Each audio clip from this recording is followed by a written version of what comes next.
नमस्कार, आप देख रहे हैं के न्यूज नेशनल और मैं हूं आपके साथ में शोभित पाठक। तो रुक करते हैं महत्वपूर्ण सुर्खियों पर।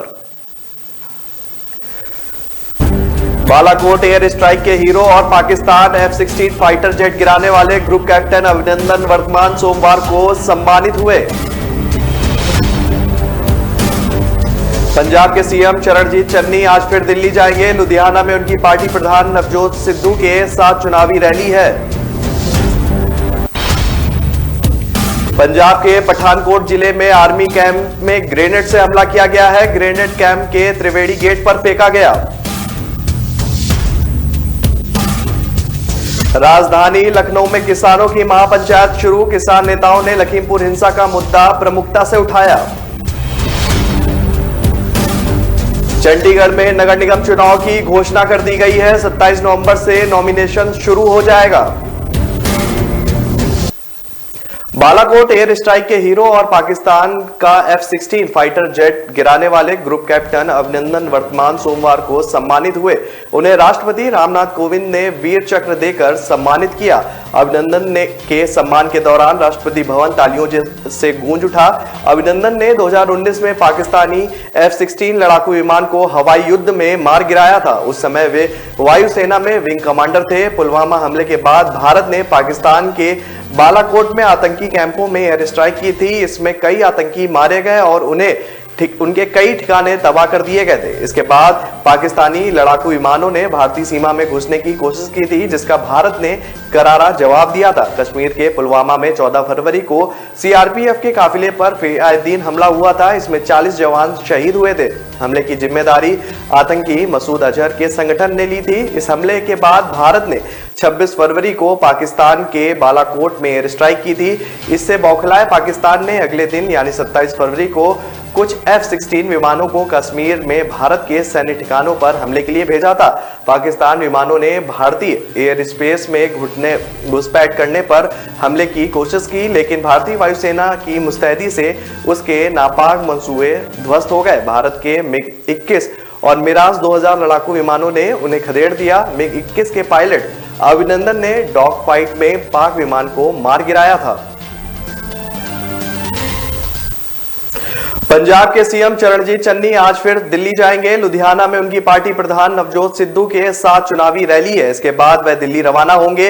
दिल्ली में उनकी पार्टी के सीनियर नेताओं से मुलाकात भी होगी। पंजाब में 3.5 महीने बाद चुनाव है। ऐसे में दिल्ली में इसे लेकर कांग्रेस का मंथन होगा। दिल्ली में बैठे नेता सीएम चन्नी को अपनी रणनीति बताएंगे। इसे कांग्रेस के वोट बैंक को मजबूत करने के लिहाज से पंजाब में सरकार लागू करेगी। कांग्रेस ही रणनीति बना रही है कि पंजाब चुनाव में अरविंद केजरीवाल और उनकी पार्टी की आम आदमी वाली सरकार की इमेज को कैसे तोड़ा जा सके, इसके लिए सीएम चरणजीत चन्नी को जरिया बनाया जा रहा है। चन्नी भी लगातार दावा कर रहे हैं कि वह असली आम आदमी है। हालांकि केजरीवाल पंजाब दौरे के दौरान उन्हें नकली आम आदमी कह चुके हैं। इसके बाद पंजाब में सियासी आम आदमी को लेकर खूब चर्चा हो रही है। पंजाब में कांग्रेस के लिए बड़ा खतरा पार्टी छोड़ चुके कैप्टन अमरिंदर सिंह है। कैप्टन ने एक नई पार्टी बना ली है। हालांकि अभी तक कोई बड़ा नेता उनके साथ नजर नहीं आया है। माना जा रहा है कि कैप्टन के साथ कई बड़े कांग्रेसी, खासकर कुछ विधायक टूट कर जा सकते हैं। ऐसे में कांग्रेस में बगावत और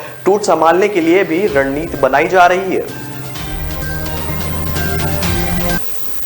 पंजाब के पठानकोट जिले में आर्मी कैंप में ग्रेनेड से हमला किया गया है। ग्रेनेड कैंप के त्रिवेणी गेट पर फेंका गया। हालांकि हमले में कोई जान माल का नुकसान नहीं हुआ है, लेकिन पठानकोट में हाई अलर्ट है। चप्पा चप्पा खंगाला जा रहा है। इस बीच पुलिस को एक लावारिस I-20 कार भी बरामद हुई है, जिसकी आगे पीछे की नंबर प्लेट को शातिर तरीके से बदला गया है। कार के आगे PB10 GJ 6781 और पीछे PB10 GL 6781 लगाया गया है। नंबर प्लेट ही लगाई गई है। इसमें सिर्फ बीच में G के बाद J और L का ही अंतर रखा गया है। पुलिस इसे भी धमाके में भूमिका के एंगल से जोड़कर खंगाल रही है। वहीं पूरे पंजाब में अलर्ट जारी कर दिया गया है। अमृतसर, जालंधर, बठिंडा, गुरदासपुर और अन्य सभी शहरों में सुरक्षा भी बढ़ा दी गई है। नाकों पर पुलिस अधिकारियों को तैनात किया गया है।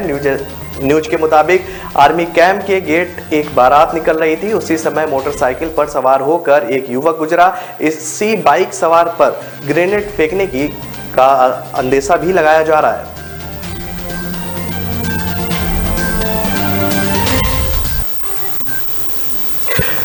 चंडीगढ़ में नगर निगम चुनाव की घोषणा कर दी गई है। 27 नवंबर से नॉमिनेशन शुरू हो जाएगा, जो 4 दिसंबर तक चलेगा। इसके बाद 24 दिसंबर को वोटिंग होगी। वहीं 24 दिसंबर को वोटिंग के द्वारा नतीजे भी तय किए जाएंगे। 27 को काउंटिंग होगी। सोमवार को राज्य चुनाव आयुक्त एसके श्रीवास्तव ने इसकी घोषणा की। उन्होंने बताया कि 27 नवंबर से 4 दिसंबर तक सुबह 11 से 3 बजे तक नॉमिनेशन होगा। छुट्टी वाले दिन प्रक्रिया बंद रहेगी। इस बार कैंडिडेट ऑनलाइन नॉमिनेशन भी कर सकते हैं, लेकिन उसकी डिजिटल कॉपी जमा करानी होगी। अहम बात यह है कि चुनाव को लेकर कल हाई कोर्ट में सुनवाई है। चुनाव आयुक्त ने कहा है कि हम अपना पक्ष रख रहे हैं, वहां से जो भी आदेश आएगा लागू किया जाएगा। नॉमिनेशन की स्क्रूटनी 6 दिसंबर को होगी, फिर 9 दिसंबर को नॉमिनेशन वापस लिए जा सकेंगे। 24 दिसंबर को सुबह 7:30 से 5 बजे तक वोटिंग होगी। चंडीगढ़ में पहली बार 35 वार्डों पर चुनाव होंगे। इससे पहले 26 वार्ड थे। इसके लिए 6,30,000 वोटर अपने लिए पार्षद चुनेंगे। इसमें करीब 3.5 लाख मेल और 2.99 लाख फीमेल वोटर शामिल है।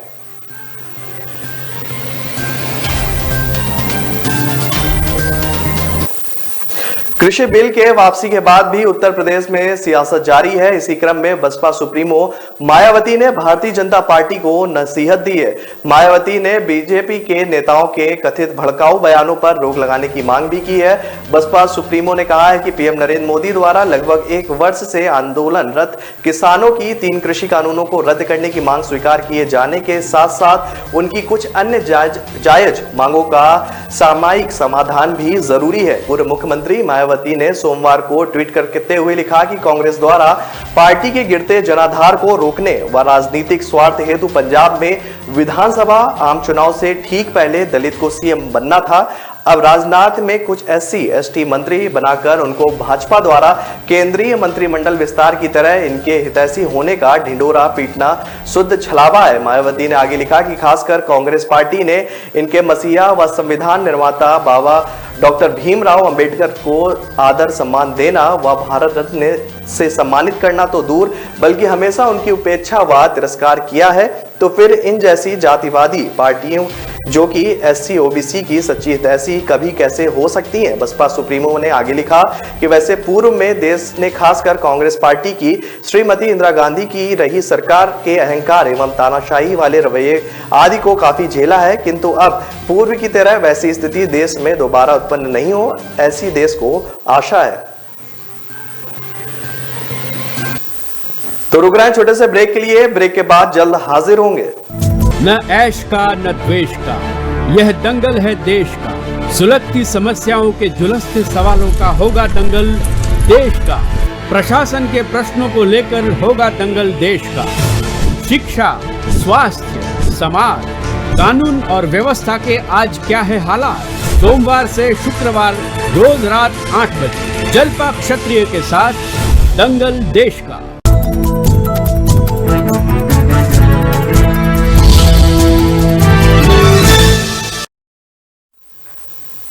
ब्रेक के बाद फिर स्वागत है आपका। रुक करते हैं आगे की खबरों पर। समाजवादी पार्टी के संस्थापक और संरक्षक मुलायम सिंह यादव के इस जन्मदिन का इंतजार लंबे समय से हो रहा था। इसके पीछे एक बड़ी सियासी वजह भी थी। सियासी गलियारों में इस बात को लेकर लगातार चर्चा भी थी कि मुलायम सिंह के जन्मदिन पर चाचा भतीजा एक होकर मुलायम सिंह को उनके जन्मदिन की सौगात देंगे।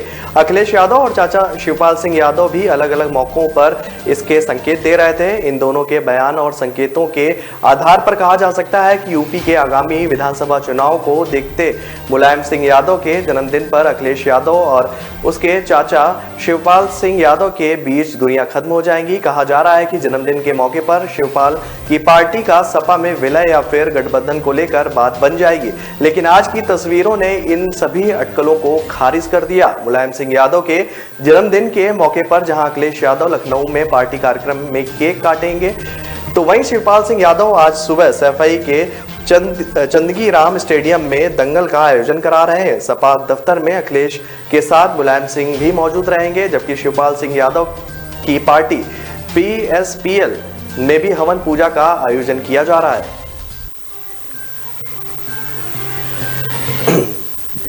राजस्थान में मंत्रिमंडल पुनर्गठन और रिशफलिंग के बाद अब प्रदेश कांग्रेस संगठन में विस्तार की तैयारियां शुरू हो गई हैं। ऐसा माना जा रहा है कि दिसंबर में सरकार के 3 साल पूरे होने से पहले अधिकांश नियुक्तियां कर दी जाएंगी। इसके लिए प्रदेश कांग्रेस अध्यक्ष गोविंद सिंह डोटासरा 2 दिन दिल्ली दौरे पर रहेंगे। मंत्री पद छोड़ने के बाद वे पहली बार दिल्ली जा रहे हैं। प्रदेश संगठन में होने जा रही नियुक्तियों में पार्टी के कई नाराज नेताओं कार्यकर्ताओं को एडजस्ट किया जाएगा। डोटासरा दिल्ली में प्रदेश प्रभारी अजय माकन से पीसीसी कार्यकारिणी के विस्तार, जिला अध्यक्ष और ब्लॉक अध्यक्ष की नियुक्तियों पर चर्चा करेंगे।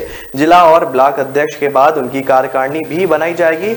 इन नियुक्तियों के जरिए हजारों कांग्रेस नेताओं और कार्यकर्ताओं को पद और सम्मान भी दिया जाएगा, ताकि 2 साल बाद होने वाले विधानसभा चुनाव के लिए संगठन को सक्रिय किया जा सके। प्रदेश प्रभारी अजय माकन की जयपुर में सीएम अशोक गहलोत और पीसीसी चीफ गोविंद सिंह डोटासरा के साथ बैठकर भी संगठन पर चर्चा हुई है। अब डोटासरा और अजय माकन राजस्थान से तैयार संगठन की लिस्ट को मंजूरी दिलाने के लिए राष्ट्रीय गठन महासचिव केसी वेणुगोपाल को सौंपेंगे। सूत्र बताते हैं कि पूर्व डिप्टी सीएम और पीसीसी चीफ रहे सचिन पायलट अपने खेमे के नेताओं को पीसीसी और जिलों की कार्यकारिणी में एडजस्ट कराना चाहते हैं। ऐसे में कांग्रेस आला कमान पायलट से भी चर्चा करेगा। आज शाम पटना में लालू प्रसाद आरजेडी सुप्रीमो लालू प्रसाद यादव सोमवार शाम पटना आएंगे। वह पार्टी कार्यालय में लगाए जा रहे गुलाबी संगमरमर से बनी लालटेन जलाएंगे। मंगलवार को उसको पशुपालन घोटाले के मामले में पटना सीबीआई विशेष कोर्ट में पेश होना है। कोर्ट ने चारा घोटाले के बांका टेजरी से अवैध निकासी मामले की सुनवाई के दौरान लालू समेत सभी अभियुक्तों को 23 नवंबर को सशरीर हाजिर होने का आदेश दिया है। इससे पहले लालू बिहार विधानसभा की 2 सीटों तारापुर और कुशेश्वर स्थान में होने वाले उपचुनाव के समय आए थे, लेकिन चुनाव परिणाम में लालटेन की लौ बुझ गई थी। दोनों सीटों पर सीएम नीतीश कुमार की पार्टी जेडीयू की जीत हुई। हार का सामना करने के दूसरे दिन ही आरजेडी सुप्रीमो की तबीयत खराब हो गई थी और उन्हें दिल्ली लौटना पड़ा था। लालू प्रसाद जिस लालटेन का लोकार्पण करेंगे उसके बारे में कहा जा रहा है कि वह 6 टन की है और 24 घंटे जलती रहेगी। इसके लिए खास व्यवस्था भी की गई है। लालटेन के चारों तरफ प्रकाश फैलाती रहेगी। इससे कई हिस्सों में राजस्थान से पटना लाया गया है और फिर जोड़कर ऊंचे बेसमेंट पर स्थापित किया गया है। लालटेन आरजेडी कार्यालय आने वाले हर किसी के लिए देखने लायक होगी।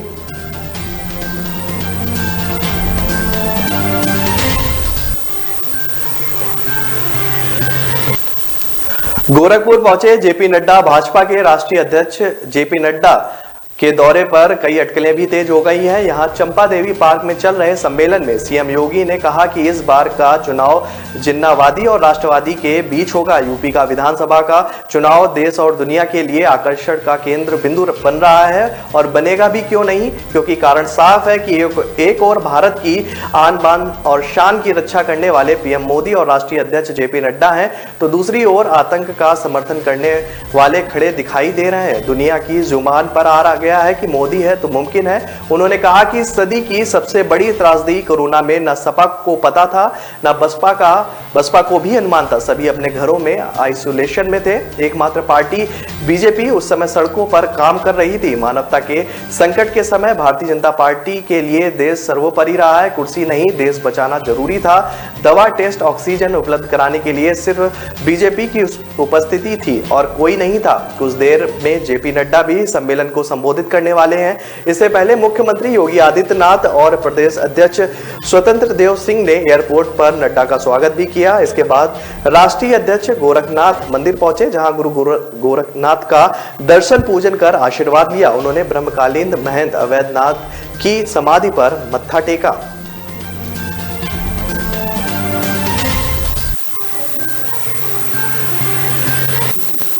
मुख्यमंत्री भूपेश बघेल की अध्यक्षता में छत्तीसगढ़ कैबिनेट की बैठक खत्म हो गई है। इस बैठक में कई रियायतों का प्रस्ताव भी था। सबसे अहम प्रस्ताव पेट्रोल डीजल के दामों में कटौती का था। इसे स्वीकार कर लिया गया है। पेट्रोल पर 1% वैट कम किया गया है और डीजल में 2% वैट कम किया गया है। इससे राज्य के खजाने पर 1000 करोड़ रुपए का अतिरिक्त भार पड़ेगा। एक और अहम फैसला कैबिनेट ने लिया है। इसमें पूरे राज्य के स्कूलों को 100% उपस्थिति के साथ खोलने की अनुमति भी दे दी गई है। अभी 50% उपस्थिति के साथ स्कूल खुले रहे थे। फैसले के बाद पेट्रोल की कीमत में 78 से 90 पैसे और डीजल की कीमत में प्रति लीटर करीब 1.44 रुपए कमी आएगी। पेट्रोल डीजल के दामों में मामूली कमी के बाद अब राजधानी में पेट्रोल 100 रुपए प्रति लीटर और डीजल 92 रुपए प्रति लीटर बेचा जा सकेगा। बताया जा रहा है कि वाणिज्य कर विभाग ने पेट्रोल डीजल पर वैट कटौती का प्रस्ताव दिया है। मुख्यमंत्री भूपेश बघेल के निर्देश पर यह प्रस्ताव सभी पड़ोसी राज्यों में वैट की दर और पेट्रोल डीजल की कीमतों के अध्ययन के आधार पर तैयार किया गया है। प्रदेश की राजधानी रायपुर में इस समय पेट्रोल की कीमत 101 रुपए 88 पैसे प्रति लीटर, वहीं डीजल की कीमत 93 रुपए 86 पैसे प्रति लीटर की दर से बनी हुई है। तो रुक रहे हैं छोटे से ब्रेक के लिए, ब्रेक के बाद जल्द हाजिर होंगे। मेरी टीम तो जीत गई, लेकिन आप सोचिए अगर एक टीम आपके बाप की होती तो हर गली मोहल्ले में चर्चा आपकी होती, लेकिन है नहीं ना ब्रो, तो करनी पड़ेगी। टीम आपके बाप की नहीं, चर्चा आपके बिजनेस और आप। इसीलिए brand spot 365 bro, India's most trusted branding app. Brand spot 365 देता है हर बिजनेस की प्रमोशनल पोस्ट, फेस्टिवल ग्रीटिंग्स और वीडियोस। ईयरली सब्सक्रिप्शन सिर्फ 4,999 में। तो what are you waiting for bro? Download now और शुरू कीजिए आपके बिजनेस का प्रमोशन। ब्रांड स्पॉट 365 आसान है ब्रो।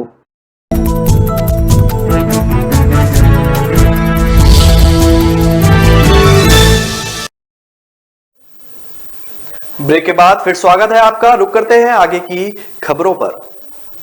रायपुर के महादेव घाट में सोमवार की सुबह पानी की सतह पर लेटे हुए मुख्यमंत्री भूपेश बघेल के पिता नजर आए। नंद कुमार बघेल के समर्थकों ने उनकी इस क्रिया का वीडियो भी बनाया। बिना डूबे पानी पर लेटे नंद कुमार बघेल यहां अपने करीबी क्रांति साहू के साथ पहुंचे थे। सीनियर बघेल के साथ आए लोगों ने बताया कि ये उनकी जल समाधि है। दरअसल नंद कुमार बघेल इस तरीके से केंद्र सरकार और पीएम मोदी से धान से एथेनॉल बनाने की अनुमति की मांग कर रहे हैं। करीब 1 साल से छत्तीसगढ़ धान से पेट्रोल की तरह बायोफ्यूल एथेनॉल बनाने की कोशिश में है, मगर केंद्र सरकार ने अनुमति नहीं दी है। नंद कुमार बघेल के करीबी ने बताया कि खारून नदी के पास पानी पर इस जल समाधि से बघेल केंद्र सरकार को संदेश देना चाहते हैं कि वो एथेनॉल बनाने की अनुमति राज्य सरकार को दे, ताकि प्रदेश के किसान और समृद्ध हो, प्रदेश में विकास के कार्य बढ़े। पानी में करीब 10 मिनट इसी तरह बिताने के बाद नंद कुमार बघेल पानी से बाहर आ गए, समर्थकों के साथ तस्वीर खिंचवाई और चले गए। पिछले सप्ताह तबीयत बिगड़ने की वजह से उन्हें रायपुर के एक अस्पताल में भी भर्ती कराया गया था।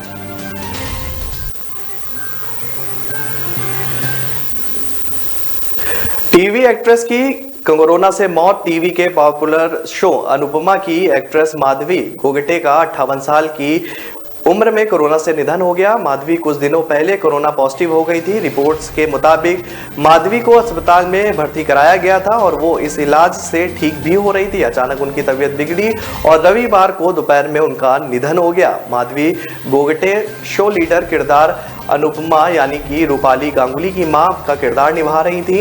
इसके बाद उन्हें सविता प्रभु ने रिप्लेस कर दिया था। बाद में माधवी गोगटे ने मुंबई के सेवेन हिल्स हॉस्पिटल में अंतिम सांस ली। माधवी ने कई फिल्मों और टीवी शोज में काम किया है। उन्होंने अपनी शानदार एक्टिंग से अपने फैंस के दिलों में खास जगह बनाई थी। उन्हें अशोक सराफ के साथ मराठी फिल्म घनचक्कर से फेम मिला था। वो कई टीवी हिंदी शोज में काम कर चुकी थी। उन्होंने हाल ही में सीरियल तुझा मजा जामते के साथ मराठी टीवी शो में डेब्यू किया था।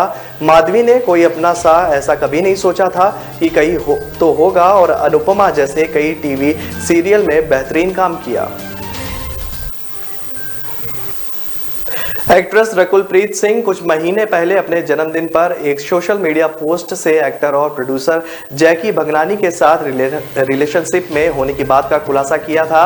अब उन्होंने एक इंटरव्यू में अपने शादी की प्लानिंग के बारे में बात की है। रकुल ने अपने इंटरव्यू में शादी प्लानिंग के बारे में पूछने पर कहा कि शादी की बात जब भी चलेगी तो मैं उसे अन्य बातों की तरह आप सबसे शेयर करूंगी। हालांकि अभी मैं अपने करियर पर फोकस कर रही हूं क्योंकि मैं इंडस्ट्री में इसी के लिए आई हूं। रकुल अक्सर अपनी पर्सनल लाइफ को प्राइवेट रखती हैं। उन्होंने आगे बताया कि मुझे जो पसंद होता है मैं वो सुनती हूँ, मैं चीज़ों से प्रभावित नहीं होना चाहती। आगे बात करते हुए रकुल ने कहा कि एक सिलेबस का जीवन हमेशा जांच के दायरे में होता है और यह एक पब्लिक फिगर होने का दूसरा पहलू है। हालांकि एक्ट्रेस अपने आसपास होने वाली गॉसिप से परेशान नहीं होती।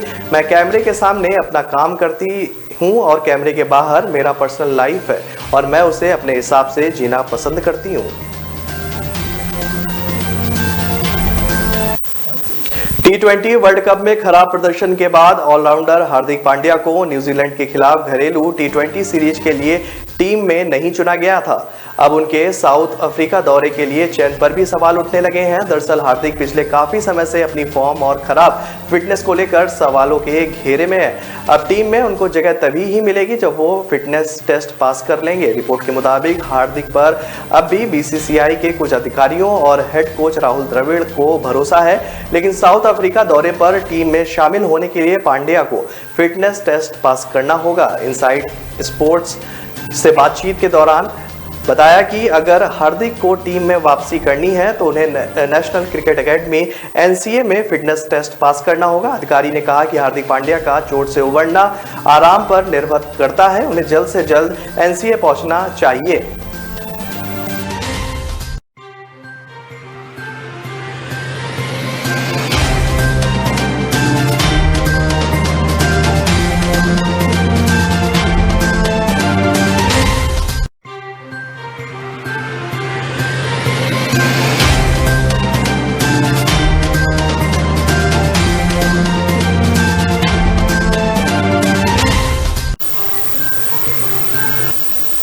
राजधानी लखनऊ में किसानों की महापंचायत शुरू हो चुकी है। किसान नेताओं ने लखीमपुर हिंसा का मुद्दा प्रमुखता से उठाया है। योगेंद्र यादव ने कहा है कि देश के प्रधानमंत्री को अहंकार की बीमारी लगी है और इसका इलाज है कि जनता ही करती है। बंगाल से छोटा सा इंजेक्शन दिया था, अब सबसे बड़ा इंजेक्शन लगाना पड़ेगा और उत्तर प्रदेश का चुनाव होगा।